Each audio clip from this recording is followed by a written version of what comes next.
Genius isn't all logic and brilliance. Sometimes it's eating paint, fearing beans, or falling in love with pigeons. Today, we're not here to praise their masterpieces. We're here to unpack the bizarre habits, absurd rituals, and full-on madness that powered some of history's most brilliant minds. 1. Let's start with Nikola Tesla, the man who basically dreamed up our electrical grid.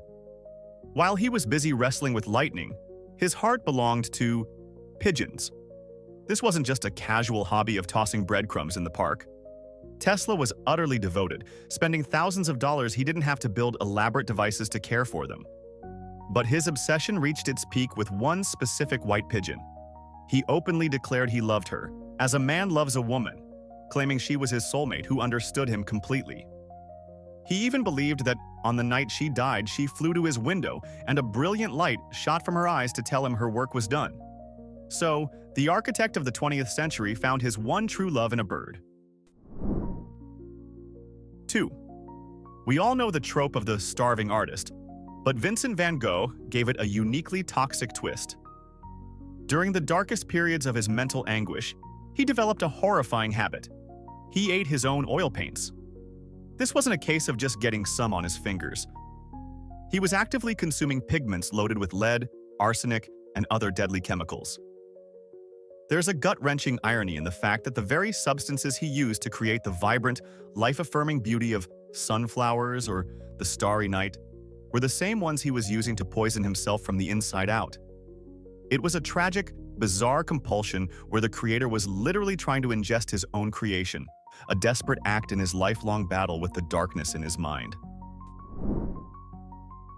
3. When you smell rotting apples, you probably think about taking out the trash.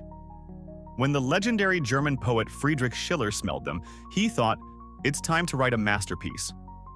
This wasn't an accident. He deliberately kept a stash of decaying apples in his desk drawer, convinced that their foul, Swedish stench was the ultimate creative stimulant. His friends and even his own wife were reportedly disgusted by the smell that permeated his study. But Schiller was adamant. He couldn't write a single line of his celebrated plays or poems without that specific aroma of decomposition wafting through the air. It's like his muse was a fruit fly, and his version of aromatherapy involved huffing fumes that would make anyone else gag. 4. Imagine nailing an interview with the one and only Thomas Edison. You're feeling confident until he invites you for a bowl of soup. This wasn't a friendly gesture, it was the final, brutal test. As the soup was served, Edison would watch you with hawk-like intensity.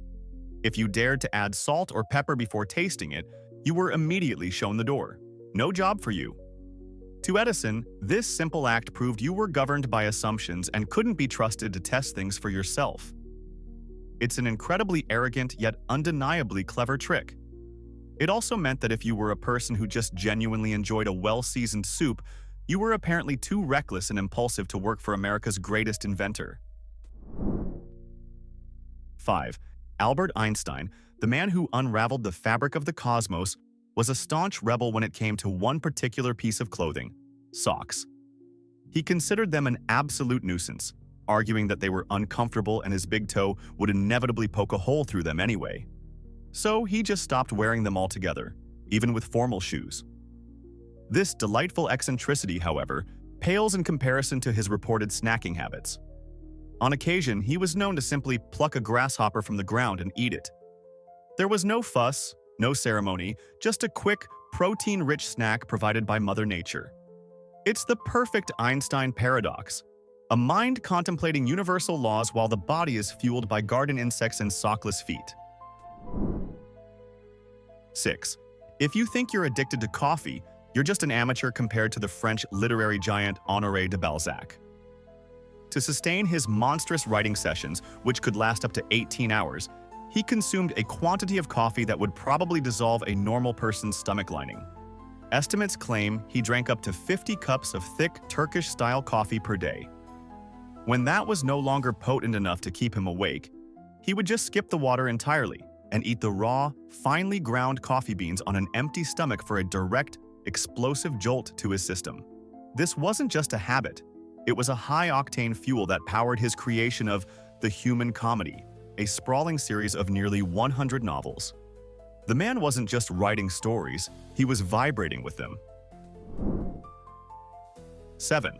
Most creative people might listen to music or take a walk to get the ideas flowing. Ludwig van Beethoven, on the other hand, preferred a more violent approach. Before he would sit down to compose his earth-shattering symphonies, he had a ritual of pacing around his room while pouring buckets of ice-cold water over his head. He claimed it was the only way to jolt his brain into action. This habit not only soaked him completely, but also consistently flooded his apartments, leading to severe water damage and a long line of furious landlords who would eventually evict him. There's something so perfectly Beethoven about it all, a chaotic, tempestuous act of self-inflicted shock therapy to unleash the sublime and powerful music trapped in his mind. 8. On stage, Frank Sinatra was the epitome of effortless cool, the impossibly smooth chairman of the board. But in private, he was waging a relentless war against germs, driven by a severe case of obsessive-compulsive disorder. His obsession with cleanliness was all-consuming. He was known to take as many as a dozen showers a day, constantly washing his hands to the point of irritation. In his dressing room, he demanded a very specific arrangement. Exactly 12 perfectly clean towels had to be available at all times, no more, no less. This wasn't a rock star demand for luxury. It was a desperate attempt to manage the crippling anxiety that haunted him. It's a stark reminder that behind the legendary voice was a man battling a mind that never, ever felt clean enough. 9. The ancient Greek mathematician Pythagoras gave us the elegant theorem about right-angled triangles, a cornerstone of logic and reason. Which is why it's absolutely hilarious that he was pathologically terrified of beans. Yes, beans, specifically fava beans. This wasn't just a dietary preference, it was a full-blown phobia that became a central rule in his cult-like following. His disciples were forbidden from eating, touching, or even walking through a field of them. Why? The theories are all wonderfully insane. Some say he thought beans contained the souls of the dead, others that their shape resembled human embryos. Legend has it that he was once cornered by his enemies and chose to be captured and killed rather than escape through a nearby fava bean field. Just imagine, a mind that could decode the mathematical harmony of the universe brought to its knees by a legume. 10. Alfred Hitchcock was the undisputed master of suspense, a man who could turn a flock of birds or a motel shower into the stuff of nightmares. But what truly terrified this cinematic genius? What was his ultimate horror? An egg. He had a crippling case of ovophobia, a pathological fear of eggs. He claimed to have never eaten one in his entire life and couldn't even stand to look at them. In his own words, an egg was a disgusting round white thing without any holes, and the sight of a broken one spilling its yellow yolk was revolting. There's a profound irony here. The man who expertly manipulated our deepest fears was himself paralyzed by a common breakfast food. It almost makes sense. Only a mind that found such pure, featureless horror in an egg could make us terrified of the mundane. 11. Napoleon Bonaparte was a military genius who conquered most of Europe, commanded armies of hundreds of thousands, and changed the course of world history. His presence could make kings tremble. But there was one creature that could reduce the mighty emperor to a quivering mess: a common house cat. Napoleon suffered from a severe case of ailurophobia, an intense fear of cats. The sight of a feline could allegedly trigger a panic attack, complete with cold sweats and a racing heart. It's an almost cartoonish image, a man who faced cannon fire without flinching, who strategized the Battle of Austerlitz, being completely undone by a fluffy kitten wandering into his tent. It just proves that no matter how powerful you are, no matter how many nations you bend to your will, there's probably a cat somewhere that thinks you're its pathetic, terrified servant. 12. James Joyce, the author of Ulysses, literally rewrote the rules of literature with his complex, groundbreaking prose. His mind was a labyrinth of language and ideas. Yet this titan of modernism was crippled by two of the most common fears imaginable: a fear of dogs and a fear of thunderstorms. His cynophobia, the fear of dogs, reportedly started after he was attacked by one as a child. His astrophobia, the fear of thunder, was instilled in him by a devout aunt who told him it was the angry voice of God. So while he was deconstructing human consciousness on the page, a barking poodle or a distant rumble of thunder could send him into a state of sheer panic. It's a humbling thought. The man who penned some of the most challenging sentences in history was, at his core, just a guy who wanted to hide under the bed when a storm rolled in. 13. If you thought Salvador Dalí's art was weird, just wait until you hear about his napping technique. To tap into the bizarre, dreamlike images of his subconscious, he practiced what he called slumber with a key. The process was pure performance art. He would sit in a chair, holding a heavy metal key pinched between his thumb and forefinger, with a metal plate placed on the floor directly beneath his hand. He would then allow himself to drift off. The very second he fell asleep, his muscles would relax. The key would slip from his grasp and fall onto the plate with a loud clang, shocking him awake. The goal was to wake up in that perfect, fleeting moment, the hypnagogic state, and capture the surreal, illogical images his brain had just started to produce. It is, without a doubt, the most extra and theatrical way to take a 5-second nap in human history. 14.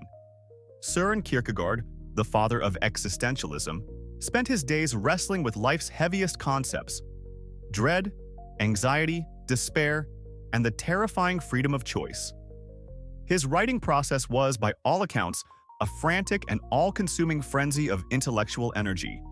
But what he did after these intense bursts of creativity is where things get truly bizarre. Once he was completely drained, having poured his philosophical soul onto the page, he would reportedly lie down on his study floor and simply roll from one end of the room to the other. There was no clear reason for this ritual. Maybe it was a physical release for his mental exhaustion, or perhaps a way to feel grounded after floating in abstract thought.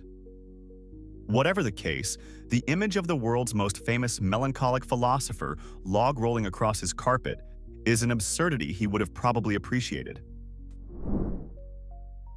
15. Where do you get your best ideas? For Agatha Christie, the undisputed queen of crime, the answer was simple: in a large Victorian-era bathtub while munching on apples.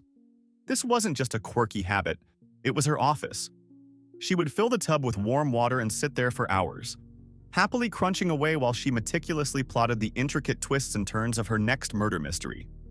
She even had a special soapstone ledge installed across the tub to hold her apple core and, presumably, a notepad. It was in this steamy, apple-scented sanctuary that she untangled the brilliant conspiracies for Hercule Poirot and Miss Marple to solve. So the next time you're stumped on a problem, maybe skip the coffee and try a bath with a side of fruit. It apparently works wonders for killing people, fictionally speaking. 16. Jane Austen's novels are masterpieces of social commentary, set in a world of elegant balls and refined manners. But the conditions under which she wrote them were anything but glamorous. In an era when novel writing was seen as an unladylike pursuit, she had to work in secret. She wrote on tiny, discreet slips of paper that could be quickly hidden under a desk blotter the moment she heard someone approaching. Her greatest tool in this literary espionage? A squeaky door.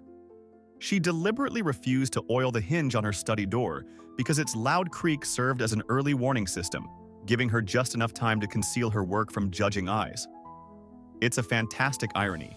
The author who so perfectly captured the high society of her time was essentially operating like a spy, relying on a faulty hinge to protect her genius from being discovered. 17.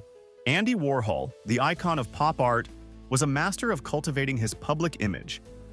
Everything about him was a performance, right down to his most famous physical feature, his shocking, platinum blonde hair. But that iconic fright wig, as he called it, wasn't just a fashion statement. It was a carefully constructed shield.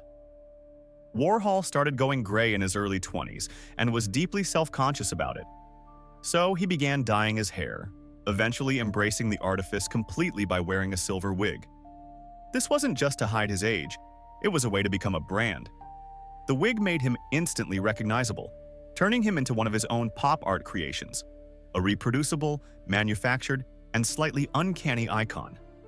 he transformed a personal insecurity into the cornerstone of his public persona, proving that the most brilliant art is sometimes the one you live. 18.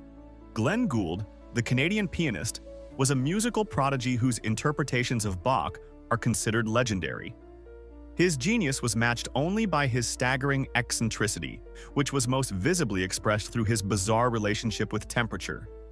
Gould was perpetually convinced he was freezing to death, even in the sweltering heat of a New York summer. He would show up to recording sessions bundled in a heavy wool overcoat, a scarf, a tweed cap, and a pair of thick gloves. He would then soak his hands and arms in scorching hot water for exactly 20 minutes before playing. His constant fear of catching a cold was so extreme that he would often refuse to shake hands and would berate anyone who so much as coughed in his vicinity. He was a man who could produce the most sublime, intricate music, all while dressed as if he were about to embark on a doomed Arctic expedition. 19. Michelangelo, the towering genius of the Renaissance who painted the Sistine Chapel and sculpted the statue of David, was, to put it mildly, not a fan of personal hygiene. He was so consumed by his art that he viewed basic self-care as a complete waste of time. According to his contemporaries, he rarely bathed and would go for weeks, sometimes even months, without changing his clothes. He would often sleep in his work clothes and his leather boots, which he wore for so long that when he finally took them off, the skin would sometimes peel away with them. He lived in a state of what his biographer called squalor, completely indifferent to the filth that surrounded him. It's a rather disgusting but fascinating thought. The man who created some of the most divine and perfect representations of the human form was himself living in a state of absolute, unadulterated grime. 20. R. Buckminster. Fuller was a visionary inventor and architect, best known for creating the geodesic dome. His mind was constantly operating in multiple dimensions of time and space, and he needed a way to keep track of it all. His solution was simple, yet wonderfully eccentric. He wore 3 watches. One was set to the time zone he was currently in, for dealing with the present moment. The second was set to the time zone of his last location, keeping him connected to his immediate past. And the third was set to the time zone of his next destination, allowing him to already be thinking about the future. For Bucky, time wasn't a single linear progression. It was a fluid, multi-layered experience. His 3-watch system was his personal dashboard for navigating his own chaotic, globe-trotting existence, a perfect physical manifestation of a mind that was always living in the past, present, and future simultaneously. 21. Leonardo da Vinci was a painter, an inventor, a scientist, an engineer, a true Renaissance man whose curiosity knew no bounds. To maximize his productivity and cram more life into his days, he adopted a radical and punishing sleep schedule known as the Uberman cycle. Instead of sleeping for one long period at night, Leonardo practiced polyphasic sleep. He would take a short, 20-minute nap every 4 hours. This added up to only about 2 hours of sleep per day, freeing up an incredible amount of extra time for his work and studies. While modern science questions the long-term sustainability of such a schedule, it allowed Leonardo to operate in a state of near-constant wakefulness, blurring the lines between night and day. He wasn't just managing his time, he was actively trying to break free from its natural constraints to satisfy his insatiable genius. 22. Igor Stravinsky, the groundbreaking composer behind controversial masterpieces like The Rite of Spring, had a peculiar daily ritual to keep his mind sharp and his creative channels open. Every single morning, for 15 minutes without fail, he would stand on his head. He was convinced that this inversion was essential for his health and his art, claiming that it rested the head and cleared the brain. One can only imagine the sight of this serious, formidable composer, a man whose music sparked riots, patiently balancing upside down in his study before getting to work on his next revolutionary score. It was his personal mental reset button, a bizarre daily calisthenic to ensure that the blood, and presumably the radical musical ideas, kept flowing to his head. It seems even the most complex minds sometimes need to just turn everything upside down. 23. The German philosopher Immanuel Kant is famous for his complex works on metaphysics and ethics, which are notoriously difficult to read. In his personal life, however, he was a creature of absolute, unwavering simplicity and routine. His daily schedule was so precise, so rigidly adhered to, that it became a local legend. Every single afternoon, at exactly 3:30 p.m., Kant would leave his house for his daily constitutional walk. He would walk the same route, at the same pace, for the same amount of time, every single day. The townspeople of Königsberg were so accustomed to this that they would literally set their clocks by his appearance. They called him the Königsberg clock. His life was a perfect ordered system, a machine for thinking, where any deviation was seen as a threat to his intellectual output. The man who contemplated the nature of reality did so by ensuring his own reality never, ever changed. 24. Sigmund Freud, the father of psychoanalysis, spent his career exploring the deepest, darkest corners of the human psyche, exposing our hidden desires and complex relationships with our parents. Yet, in his own daily life, he maintained a level of dependency that would make even Oedipus blush. He was so reliant on his wife, Martha, that she had to perform even the most basic tasks for him. Every single morning, it was Martha's duty to carefully squeeze the correct amount of toothpaste onto his toothbrush for him. This wasn't a one-time thing. It was a non-negotiable part of their daily routine. The man who taught the world about self-reliance and the importance of breaking free from parental figures couldn't even prepare his own toothbrush. It's a beautifully ironic and humanizing detail, suggesting that even the great explorer of the mind needed a little help getting his day started. 25. Coco Chanel, the legendary fashion designer who revolutionized women's clothing, was a woman of impeccable taste and steely determination. She was also profoundly, almost obsessively, superstitious. Her entire life and brand were governed by her fixation on a single digit, the number 5. She considered it her lucky number and saw it as a symbol of pure, unadulterated good fortune. This obsession dictated everything. She named her first and most iconic perfume Chanel No. 5. She presented her new collections to the world on the 5th day of the 5th month, May 5th. Even the chandeliers in her famous Paris apartment were crafted into interlocking shapes of the number 5.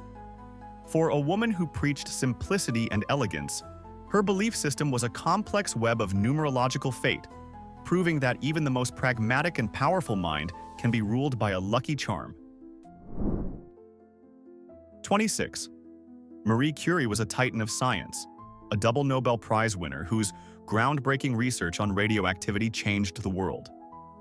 She was so dedicated to her work that she lived and breathed it, quite literally. In an era before the lethal dangers of radiation were fully understood, Curie treated her discoveries with a kind of affectionate awe. She was particularly enchanted by the ethereal, blue-green glow emitted by radium. She would keep vials of the radioactive isotopes she had isolated in her pockets and stored them in her desk drawers. Most shockingly, she kept a dish of radium salts by her bedside, using its ghostly luminescence as a nightlight. She called it her little glowworm. It's a chilling and poignant image, one of history's greatest scientific minds being slowly poisoned by the very element she loved, lulled to sleep by the beautiful, deadly light of her own discovery. 27. Queen Elizabeth I, the powerful and intelligent Virgin Queen of England, presided over a golden age of culture and exploration. She was a formidable ruler with one very public, very sweet weakness: sugar. In the 16th century, sugar was an incredibly expensive luxury imported from the New World, and Elizabeth simply couldn't get enough of it. She consumed it in massive quantities, from candied fruits to elaborate sugar sculptures called subtleties. The inevitable result was catastrophic dental decay. Her teeth famously turned black and rotted away, causing her considerable pain and making her breath famously foul.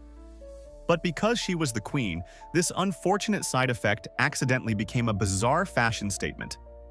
The elite of her court, desperate to emulate her, began deliberately blackening their own teeth with soot and cosmetics to give the impression that they, too, were wealthy enough to afford a sugar-rich diet. 28.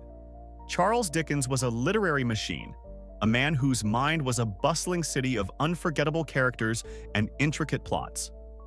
To keep this mental engine running, he adhered to a set of bizarrely specific rituals he believed were essential for his creativity. One of his most peculiar habits was his obsessive-compulsive need to comb his hair hundreds of times a day. He carried his comb with him everywhere, constantly grooming himself as if to smooth out his thoughts. But his strangest rule governed his sleep. Dickens was convinced that he had to sleep facing directly north. He believed this alignment with the Earth's magnetic poles would improve his creativity in writing. He would use a compass to arrange the furniture in any hotel room or guest bedroom to ensure his bed was perfectly oriented before he could even think about sleeping. The man who wrote A Tale of Two Cities couldn't rest without his own personal true north. 29. For most people, waking up is a private, groggy affair. For King Louis XIV of France, the Sun King, it was a full-blown state ceremony. His daily morning routine, known as the levee, was one of the most important rituals at the Palace of Versailles. As soon as the king awoke, a meticulously orchestrated procession of people would file into his bedroom to watch him get ready for the day. This wasn't a small gathering. We're talking about up to 100 of the highest-ranking nobles, all jostling for position to witness the grand spectacle of the king putting on his shirt, washing his face, and choosing his wig. The honor of handing him his sleeve was a highly coveted political prize. Louis transformed the simple act of getting out of bed into a daily performance of power, reminding everyone that even his most mundane moments were more important than their entire lives. 30. Abraham Lincoln is remembered for his wisdom, his integrity, and his iconic stovepipe hat. But that famous piece of headwear was far more than just a fashion statement. It was his mobile office and personal filing cabinet. Lincoln was notoriously disorganized and had a habit of losing important papers. To combat this, he began using the tall interior of his hat as a secure place to store his letters, legal documents, speech notes, and even his bills. Whenever he needed a crucial document, he would simply remove his hat, reach inside, and pull it out. It was a brilliantly practical, if somewhat undignified solution for a busy frontier lawyer and politician. It also provides a wonderful mental image: the man who would go on to deliver the Gettysburg Address, walking around with the early drafts tucked away inside his hat, safe from prying eyes and his own forgetfulness. 31. Alan Turing, the brilliant mathematician and father of modern computing, was a mind that operated on a level few could comprehend. His daily life, however, was a series of hilarious battles against minor inconveniences. During his time at Bletchley Park, where he cracked the German Enigma code, he was pathologically afraid of his colleagues stealing his personal coffee mug. His high-tech solution? He used a steel chain to padlock it to a radiator pipe. But his eccentricities reached their peak during allergy season. To combat his severe hay fever, Turing would ride his bicycle to work every day wearing a full, military-issue gas mask. The sight of this unassuming genius pedaling through the English countryside with a respirator strapped to his face must have been utterly baffling to onlookers, a perfect symbol of a mind so advanced it had no time for conventional solutions. 32. Marie Antoinette, the Queen of France, is the eternal symbol of out-of-touch, extravagant royalty. Her most infamous project perfectly encapsulates this reputation. Tiring of the suffocating formality of the Palace of Versailles, she ordered the construction of a quaint, idealized peasant village on the palace grounds, called the Hameau de la Reine. This wasn't just a garden folly. It was a fully functioning farm, complete with a mill, a dairy, and livestock. Here, the queen and her ladies-in-waiting would dress up in custom-made, silk and muslin peasant costumes and engage in a fantasy of simple country life. They would pretend to be shepherdesses and milkmaids, tending to perfumed sheep and collecting eggs from pristine chicken coops. It was a bizarre and fantastically expensive theme park of poverty, allowing the queen to escape the pressures of her own life by cosplaying as the very people her reign was failing. 33. Arnold Schoenberg, the Austrian composer who pioneered the revolutionary 12-tone technique and forever changed the course of classical music, was haunted by a crippling, lifelong fear. It wasn't a fear of critics or failure, but of a number, 13. He suffered from an extreme case of triskaidekaphobia, an irrational terror of the number 13. He meticulously avoided it in every aspect of his life. He numbered the measures of his compositions to skip it, writing 12A instead of 13. He was terrified when he realized his opera's title, Moses und Aaron, had 13 letters, so he deliberately misspelled Aaron's name to make it 12.